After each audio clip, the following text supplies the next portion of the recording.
tie for ya mama akwaba eba Konkonsa Ahenfie aha ye Konkonsa fie Konkonsa ndie ye bedi abebem ama wankasa wahu se ye edi Konkonsa ngaza Konkonsa Ahenfie no ende ensama ye de drobo sha pasta tina se tie no boko na jigu wasu ye tie ne se na ADDO dankwa eya ADDO premium yankasa ye mampanyi na ADDO dankwa o se saage eni trumu no ono no de onji ntum o man Ghana no efrisa ye mpayimfo na obeto wo no obi anje saa nyoma no antum o man Ghana eba ne sen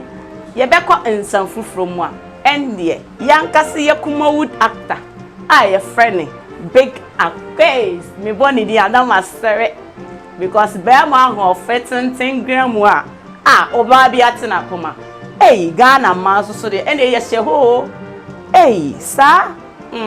ende ye twe ho aba smape ye ba ye de ensam no nchenche mu pensem no ye de bebro aba watsi Konkonsa Ahenfie era ase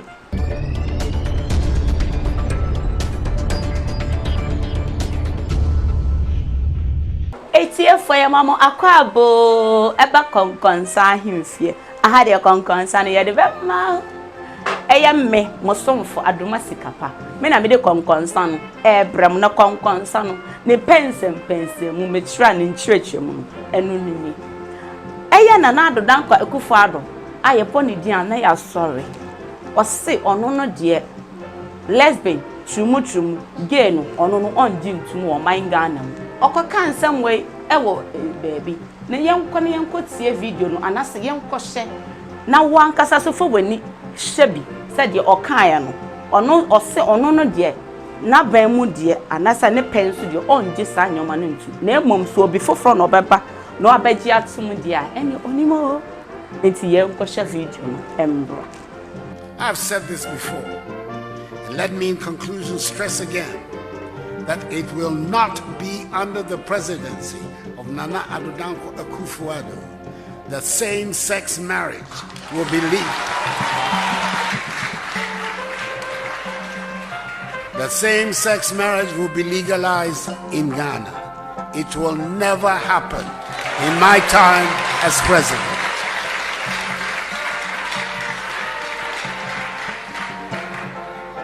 Let me repeat, it will never happen in my time as president. Asha for some video ye ko share ADDO premium oso ono de onji ntum enne onji ntum ochina na endembre ya Ghana ma ebu bebrebe wukra wan siri kra onya bi ma yefuo mama yenka Ghana ma yefu anti mema die mema bi se omo die omo nyonko mema tumu panu mbedi Jesus na die na ekoso wo man ADDO premium so ono de onji ntum enne onji ntum ochina ye tradition ene ye culture no ene sa nyoma emfa ye difa kra man nti ye srem mo fa mo nan sifom ye twan ye kwaba ye ba ye de ensam fofo no Konkonsa na ngasa na aposo ye de bebro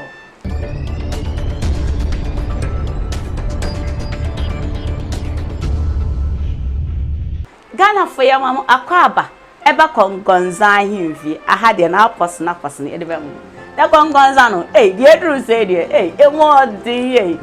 oba bitimeti be ma bia kuma pa ma be ma no be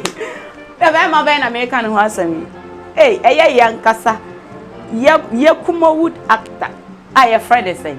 Big Akwess wo boni di nkra na wankasa kra de na what na say Big Akwess aka Major ase oba bi atena kuma den a kotojogu fom mo de mayan konkoshe video no mbra de ye hu oba kra what Big Akwess akuma no me de me nkan wo de ye konkoshe video no mbra Shishi pacha boni bi mayo bia fache mo wati me brefi why pacha Shishi makuma mi ya me pacha wati this is one pass Obia, is a man got a ring from Bro. Makoto ring ya Browy. Now, so when she ring, name Mumu, Oko Bema for 4. Shishi. So I'm a fear. kume.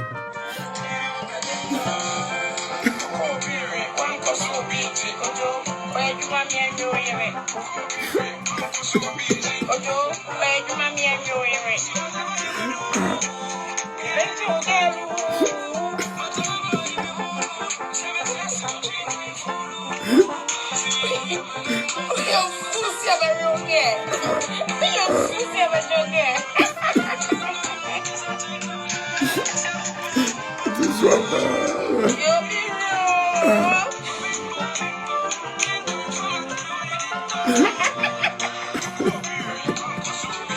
Akwess say, the TN say, or say big Akwess, a man wear a promise ring, ringy keke. Na or Chinese, so I'm a big Akwess to go far a quarter ringy by ya. Or say, when you bear my fofro,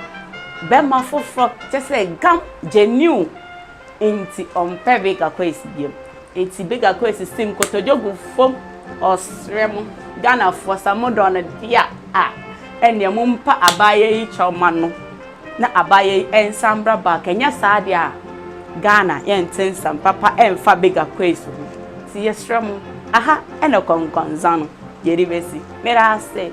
de ehia me an say ope subscribe e wo Ghana's Godson GH Mr. subscribe na share na ma comment na yehu say de ye ye no onzo eni je ho mera say yami onhro pa